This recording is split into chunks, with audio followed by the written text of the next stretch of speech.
بسم الله الرحمن الرحيم. الحمد لله والصلاة والسلام على رسول الله محمد وآله وصحبه ومن اهتدى بهداه. رب اشرح لي صدري ويسر لي أمري واحلل عقدة من لساني يفقهوا قولي. لتفسير سورة الأنعام قيشت لآياتي النوتويك لآياتي النوتويك دا خواهي قورا ناسين وهروا قوري خوي لك هذا فرمت وما قدر الله حق قدره وما قدر الله حق قدره أو رصيد دوسي معناه هنا يكيشان أوي وما قدر الله يعني أوان خوايان نناسي أوان بتبرستكان بباوركان خوايان نناسي حق قدره حق يعني بشيويكي شايستا بناسيني خواه هو تفسيرك خوايان نناسي حقا بشيويكي شايستا لقل قدره لقل ناسيني خوان شوا ناسينك كشياو ببخوا تفسيري شديكي اوي وما قدر الله حق قدره اوان خواي قوريان بقور نقرت حق قدره بشيويك كقوريكا شاين ببخوا اودو معناه سهمي اويا وما قدر الله حق قدره اوان خوان بقورة داننا حق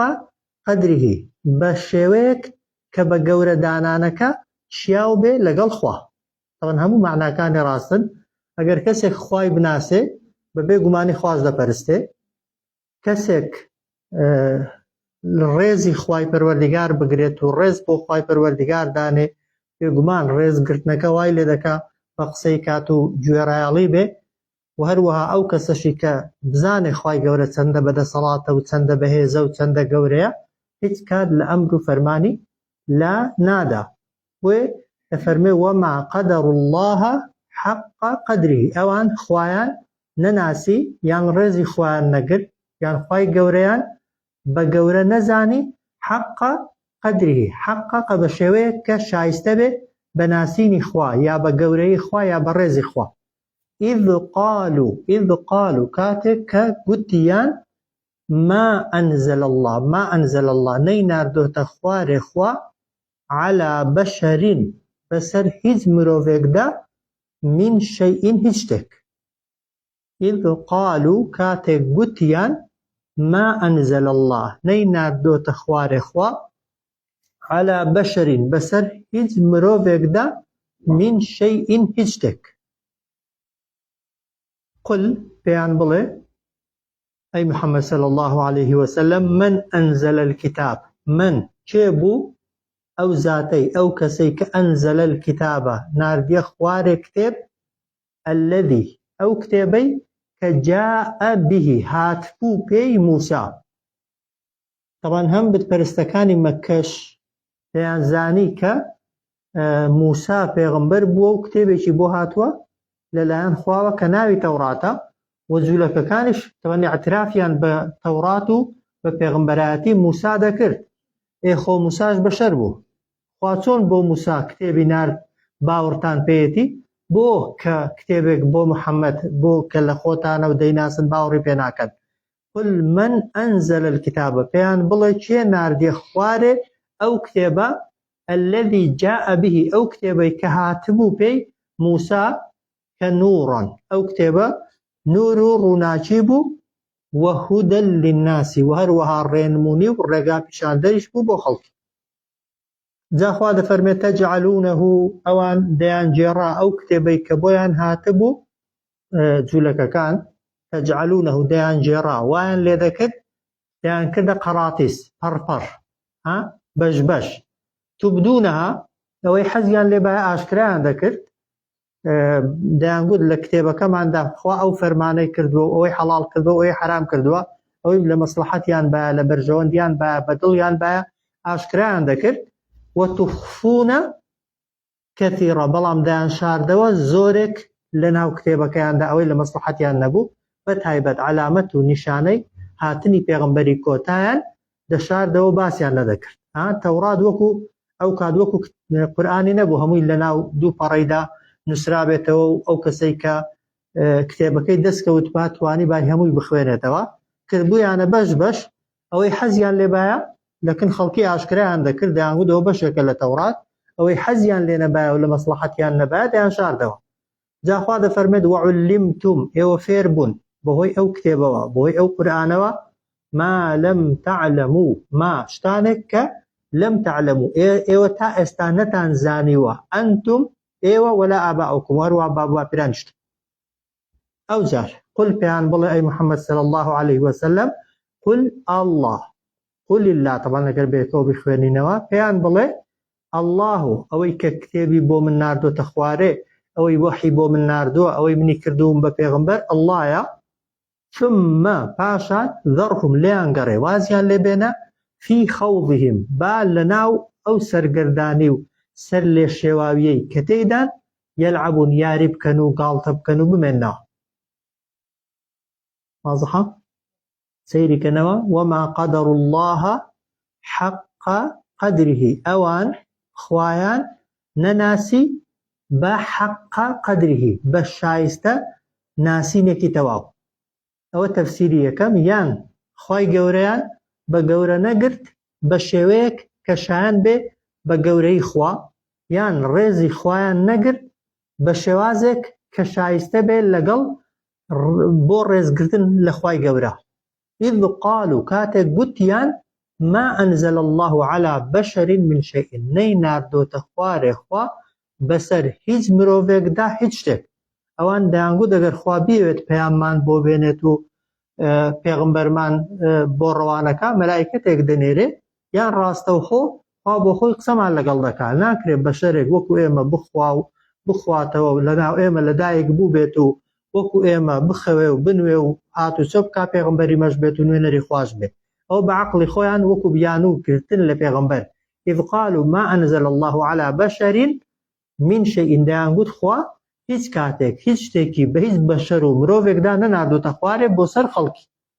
خۆی گەورەش دەفەرمێت لێیان بپرسا یعنی بە درۆیان خەوا ئەوان پێشتر دەیانگوت ئەگەر تۆ پێغمبەری باوەکو موسای موعجیزەت پێبێ باوەڕیان بۆی هەبوو کە موسا پێغمبەرە باڵام باوەڕیان بۆ نەدێرا کە محەممەد پێغمبەرە وێ دەفەرمێت قل پێیان بڵێ من أنزل الكتاب الذي جاء به ئەی شێ ناردیە خوارێ ئەو کتێبەی کە هاتبوو پێی موسا کە نوڕا وهدى للناس کە ڕووناکی و ڕێنمونی بوو بۆ خەڵکی تجعلونه ئەوان تەوراتیان دەجێڕا دەکردە قەڕاتیس بەش بەش پەڕپەڕ تبدونها هێندێکیان ئاشکرا دەکرد ئەوەی حەزیان لێبایە وتخفون كثيرا ودەشیان شاردەوە زۆر ئەو جار خوا دەفەرمێ وعلمتم ئێوە فێر بوون لەو کتێبە ئاسمانیانە لە تەورات و لە قورئانیش ما لم تعلموا شتانێک کە ئێوە نەتان دەزانی ئەنتم ئێوە ولا ئاباؤکم باب و باپیرانشتان ثم قل الله پێیان بڵێ ئەوەی کە کتێب بۆ پێغمبەر دەنێرێ ئەوەی کە بەشەر دەکا بە پێغمبەر اللهە خوایە ثم ذرهم پاشان ئەگەر هەر بە قسەیان نەکردی ذرهم وازیان لێبێنە لێیان گەڕێ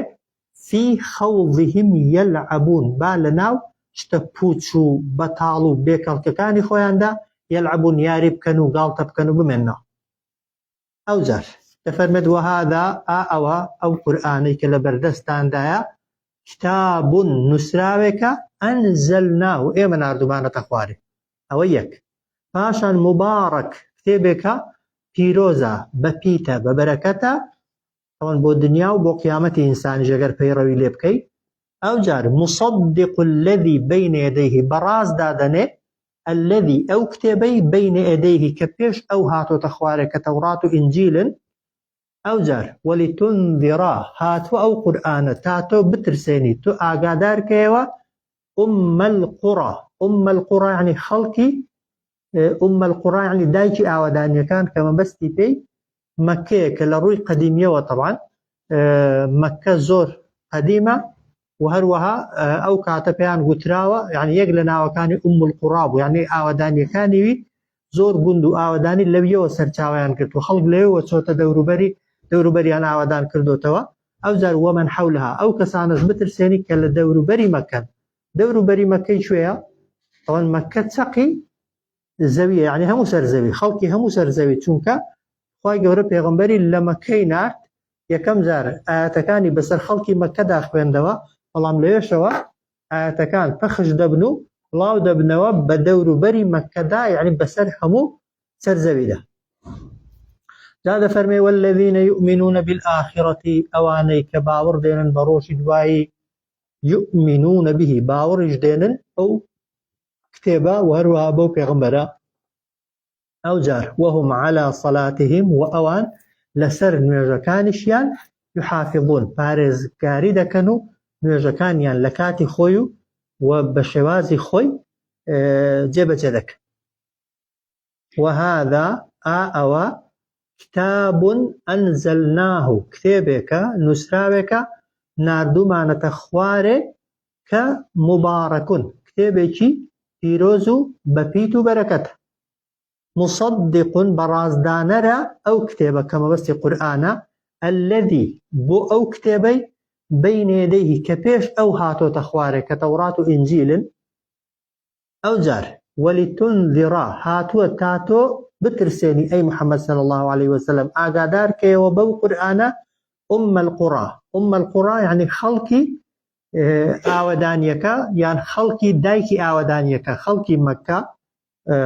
ئەو جار ومن حولها، و ئەو کەسانەشی کە لە دەوری مەککەن کە مەبەستی پێی هەموو خەڵکی سەرزەویە. والذین یؤمنون بالآخرة، ئەوانەی کە باوەڕیان هێناوە بە ڕۆژی دوایی، یا باوەڕ بە ڕۆژی دوایی دێنن، ئاسان یؤمنون به، باوەڕیش دێنن بە کتێبی خوا، چونکە هەموو ئەو شتانێک کە لە قیامەتدا ڕوودەدەن کە لە قورئاندا ئیشارەتیان پێکراوە، کەسێک پێشتر باسی قیامەتی بیستێت لە کتێبە ئاسمانیەکاندا دەزانێت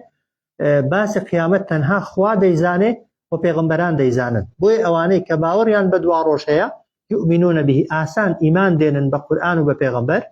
ئەو جار وهم، و ئەوانەی کە ئیمانیش بە خوا و بە پێغەمبەر و بە دوا ڕۆژ دێنن، صفەتیان چۆنە؟ على صلاتهم، لەسەر نوێژەکانیان یحافظون، پارێزکاری دەکەن و نوێژەکانیان نافەوتێنن. ئەو جار دەفەرمێت ومن ئەظلم، کێ لەو کەسە ستەمکارترە، کێ ستەمکارترە ممن، لەو کەسەی کە ئیفتەڕا على الله کەذیبا، کە هەڵدەبەستێ بە ناوی خواوە درۆ. یعنی هیچ کەس لەو کەسە ستەمکارتر نییە کە هەڵدەبەستێ بە ناوی خواوە درۆ. ئەوە یەک. طبعا ئەگەر کەسێک پێغەمبەر نەبێ و بڵێ پێغەمبەرم، وحی بۆ نەهات پێ و بڵێ وحیم بۆ هاتووە، یان قسەیەک کائی خۆی بێ و پاڵی داتە لای خوا، بێگومان ئەوە درۆیە و گەورەترین ستەمکاریشە لای خوا. ئەو قالە ئوحیە، یان کەسێک بڵێ وحیم بۆ کراوە، بەڵام وەلەم یوحە ئیلەیهی شەیئون، لە کاتێکدا نیگا و وحی نەکرابێ بۆ لای هیچ شتێک. موسەیلەمەی کەذاب خۆی بە پێغەمبەر دەزانی، دەیوت وحیم بۆ هاتووە، لە کاتێکدا هیچ وحیەکیشی بۆ نەهات بوو. ئەو قالە ئوحیە، یان بڵێ نیگا کراوە بۆ ئیلەیە، بۆ لای من، وەلەم یوحە ئیلەیهی شەیئون، لە کاتێکدا نیگا نەکراوە بۆ لای هیچ شتێک. کێی دیکە ستەمکارترین کەسە؟ ومن قالە، و هەر کەسێکیش بڵێ سەئونزیل، لەمە دوا دێتە خوارێ بۆم، یا دێنمە خوارێ، یا دەنووسمەوە مثل ما ئەنزەل الله، هاوشێوەی ئەوەی کە خوا ناردوێتە خوارێ، یعنی کتێبێک دێنم، کتێبێک دەنووسمەوە، قسەیەک دەکەم کە وەکو ئەوەی بێت کە محەممەد پێغەمبەر هێناوێتی صلی الله عليه وسلم، قسەکەی من لە ئیوی بەقووەترە، یا وەکو ئیوی بەقووەتە. ئەگەر کەسێکیش وا بڵێ، ئەویش کە زاڵمترین کەس و تاوانبارترین کەسە. جا خوا دەفەرمێ، یعنی با تاویکەین، وەلەو تەڕا، ئەگەر ببینی، ئیدی الظالمونە، کاتێک ستەمکاران فی غەمەڕات المەوتی، دەکەونە ناو ناخۆشی و ناڕەحەتیەکانی سەرەمەرگ. وەلەو تەڕا، ئەگەر ببینی، ئیدی الظالمونە، کاتێک ستەمکاران فی غەمەڕات المەوتی، دەکەونە ناو ناخۆشی و ناڕەحەتیەکانی مردن و سەرەمەرگ. بێگومان طبعا جوابەکەی مەحذوفە، شتی گەورە و سەرنجڕاکێش و مەترسیدار دەبینی. والمەلائکەت، ئەلەو کاتەدا کە خەڵکی بێدین و خراپەکار خەریکی مردنن، والمەلائکەت، فریشتەکان باسط، درێژ دەکەن ئەیدیهم، دەستیان بۆ لای کەسە بێ باوەڕەکە، بۆی ڕوحەکەی دەرهێن و بیمرێن و بیبەنەوە. بەڵام پێی دەڵێن چی؟ پێشەوەی ڕوحی دەرهێنن، کە دەزانن مەلایکەتی ڕوحکێشانە مەلایکەتی ڕوحکێشان پێیان دەڵێ ئەخرجوا ئەنفوسەکم دەی خۆتان ڕزگارکەن خۆتان لێرە دەرباسکەن خۆتان لە دەستم قورتارکەن ئەگەر دەسەڵاتێکتان هەیە ئەگەر توانایەکتان هەیە ئەگەر شتێکتان پێدەکرێت دەی ئێستا کاتێتی هاتووم ڕوحتان دەرهێنم ئەگەر پێتان دەکرێت لە دەستم ڕاکەن لە دەستم هەڵێن بەڵام خوا دەفەرمێ ئەلیەومە یان هەر مەلایکەتەکە تەمان کە هیچ دەسەڵاتێکیان نابێت و هیچ توانایەکیان نابێت و تەسلیم دەبن و ڕوحیان دەردێنن پێیان دەڵێن ئەلیەومە ئەمڕۆ توجزەونە ئێوە سزا دەدرێن بەعەذاب الهون بەعەذابێکی زۆر ڕیسواکەر و زەبونکەر بما كنتم تقولون على الله بما كنتم بهوي أوي كأيوة تقولون على الله تقولون يعني تصدقا على الله بنابي خواوة غير الحق شتيكي ناروا شتيكي ناراست بنابي خواوة دلين أو يقله هوكاركاني زبون بون وسرشور بونتان أو جار هوكاري دي كتان أوي وكنتم أيوة عن آياته لنشانكان خوا لبرانبر نشانكان خوا تستكبرون خوتان بقورة دقر هەر کەسێک قسە بکات بە ناوی خواوە قسەکەشی لە شوێنی خۆی نەبێ قسەکە قسەی خوای نەبێت پاڵی داتە لای خوا یان ئەو کەسەی لە بەرامبەر ئامۆژگاری و دین و شەریعەتی خوادا خۆی بە گەورە بگرێت و پێی شەرم بێت تەسلیم بە ئەمری خوا و بە ئەمری پێغەمبەر بێ بێگومان لە کاتی سەرەمەرگدا هەر لەگەڵ ڕوحکێشانیدا موژدەی عەذابی بەئێش و زەبونکەر و ڕیسواکەری پێدەدرێت سەیری ئاەتەکەی کەنەوە وەمەن ئەظلەم چێ لەو کەسە ستەمکارترە ها بەو ئیستیفهامەی دەگوترێ ئیستیفهام ئینکاری یعنی هیچ کەس لەو کەسە ستەمکارتر نییە کە چ دەکا سێ جۆر کەس ممن افترى على الله كذبا ئەو کەسەی یا ئەو کەسانەی هەڵدەبەستن بە ناوی خواوە درۆ هەر کەسێک بە ناوی خواوە درۆ بکات زاڵمترین و ستەمکارترین کەسە لە خۆی ئەو قالە یان بڵێ ئوحیە ئیلەیە نیگام بۆ کراوە بەڵام وەلەم یوحە ئیلەیه شەیئون هیچ نیگایەکی بۆ لا نەکرابێ ئەوە دوو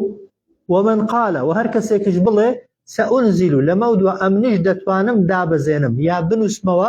داڕێژم مثلە هاوشێوەی ما ئەنزەل الله ئەو کتێبەی کە خوا ناردوویەتێ خوارێ ئەوە سێ هەر کەسێک یەک لەو قسانە بکە ستەمکارترین و زاڵمترین کەسە لە خۆی و لە قیامەتێش سەختترین عقوبە وەردەگرێت قسە بکات بە ناوی خواوە بەڵام قسەکانی درۆ بن یان ئیدعای پێغەمبەرایەتی بکا بڵێ وەحیم بۆ دێ و ئەمنیش پێغەمبەرم و خواڕەوانەی کردوم و لە خواوە ئاگادار دەکرێمەوە ئەوە دوو چونکە دوای پێغەمبەری ئێمە هیچ پێغەمبەرێکی دیکە بوونی نییە و نایە و هەر کەسێکیش ئیدعای ئەوە بکا بڵێ دەتوانم شتێک بنووسمەوە شتێک داڕێژم کە چاکتر بێت لەوەی پێغەمبەر هێناویەتی یان وەکوی پێغەمبەر بێ صلی الله عليه وسلم ئەوانە تاوانبارترین و ظالمترین ستەمکارترین کەسە جاخوا دەفەرمێ وەلەو تەڕا ئەگەر بیان بینی ئەو کەسانە وەلەو تەڕا ئەگەر ببینی ئیدی الظالمونە کاتێک ستەمکاران فی غەمەڕات المەوتی دەکەونە غەمەڕات ناڕەحەتی و ناخۆشیەکانی سەرەمەرگ شتی سەرنجڕاکێش و مەترسیدار دەبینێ چونکە لەو کاتەدا کە چاویان بە مەلەکول مەوت دەکەوێت ئەو کەسە طبعاً یەقینی بۆ پەیدا دەبێت و ڕنگ و ڕوخسار و هەموو شوێنێکی تێک دەچێت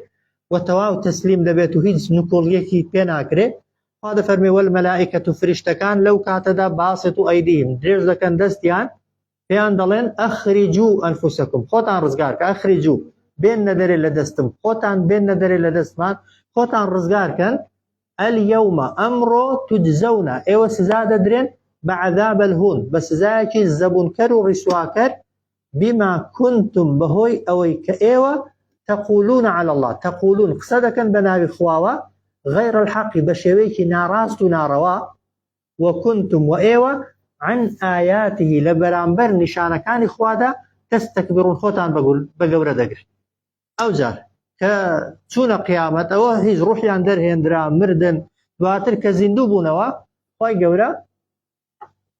بۆ خۆی قسە لەگەڵ خەڵکیدا دەکا پێیان دەڵێ وەلەقەد سوێن بەخوا بە بێگومانی جئتمونا ئێوە هاتنەوە لای ئێمە هاتنەوە بەردەستی ئێمە فرادا هەمووتان تاک تاک بەتەنها کەما خەلەقناکم ئەوەلە مەڕە هەر وەکو چۆن دروستمان کردبوون یەکەم جار یەکەم جار ئینسان چۆن دروست دەبێ چۆن بێهێزە بێدەسەڵاتە هیچ جلێکی لەبەر نییە خەتەنە نەکراوە پێخواسە کە زیندوو دەکرێەوە هەموو کەسێک تاک تاک هیچ کەسێک عەشیرەتەکەی و سامانەکەی و دەسەڵاتەکەی و پلەپایەکەی لەگەڵدا نییە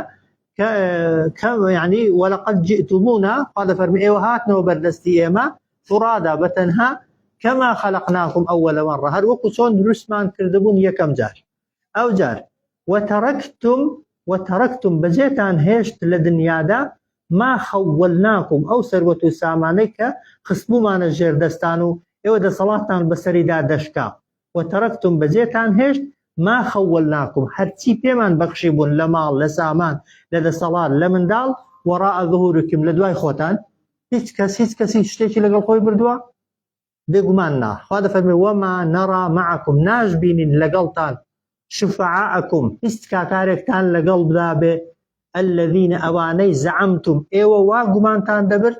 كأنكم فيكم شركاء ئەوان بۆ ئێوە دەبنە هاو بەش و ولا دوا ڕۆژدا بەرگریتان لێ دەکەن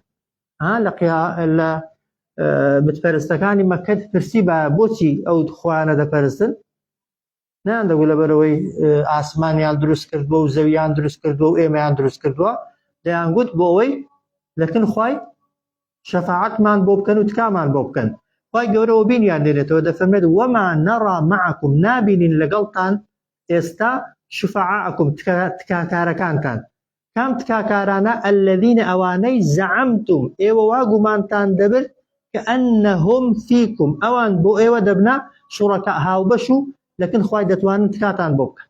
خوا دەفەرمێت لقد تقطع بينكم بێگومان پچڕا و کۆتایی پێهات پەیوەندی نێوانتان ئەو پەیوەندی کە هەبوو لە دنیادا ئەو دڵبەستنەوەی کە هاتان بوو لەگەڵ خواکانتان جا مردوون یا زیندوون کۆتایی پێهات وضل عنكم ونیش بوو لێتان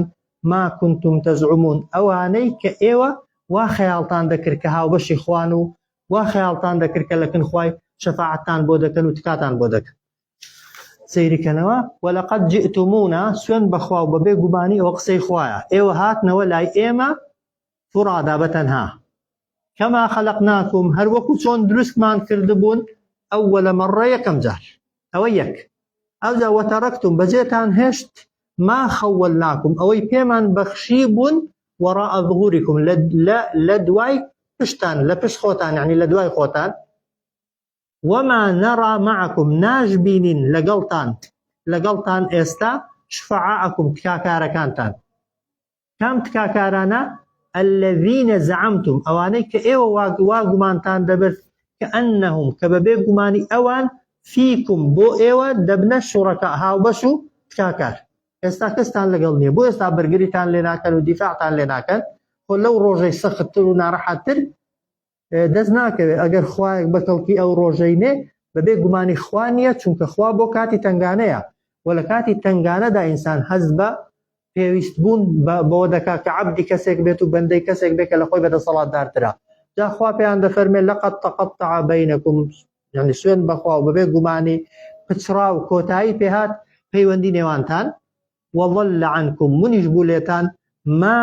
كنتم تزعمون هەرچی ئێوە بە خەیاڵی خۆتان دەتان کردا هاوبەش و شەریکی خوا تاوانە صلى الله على سيدنا محمد وعلى آله وصحبه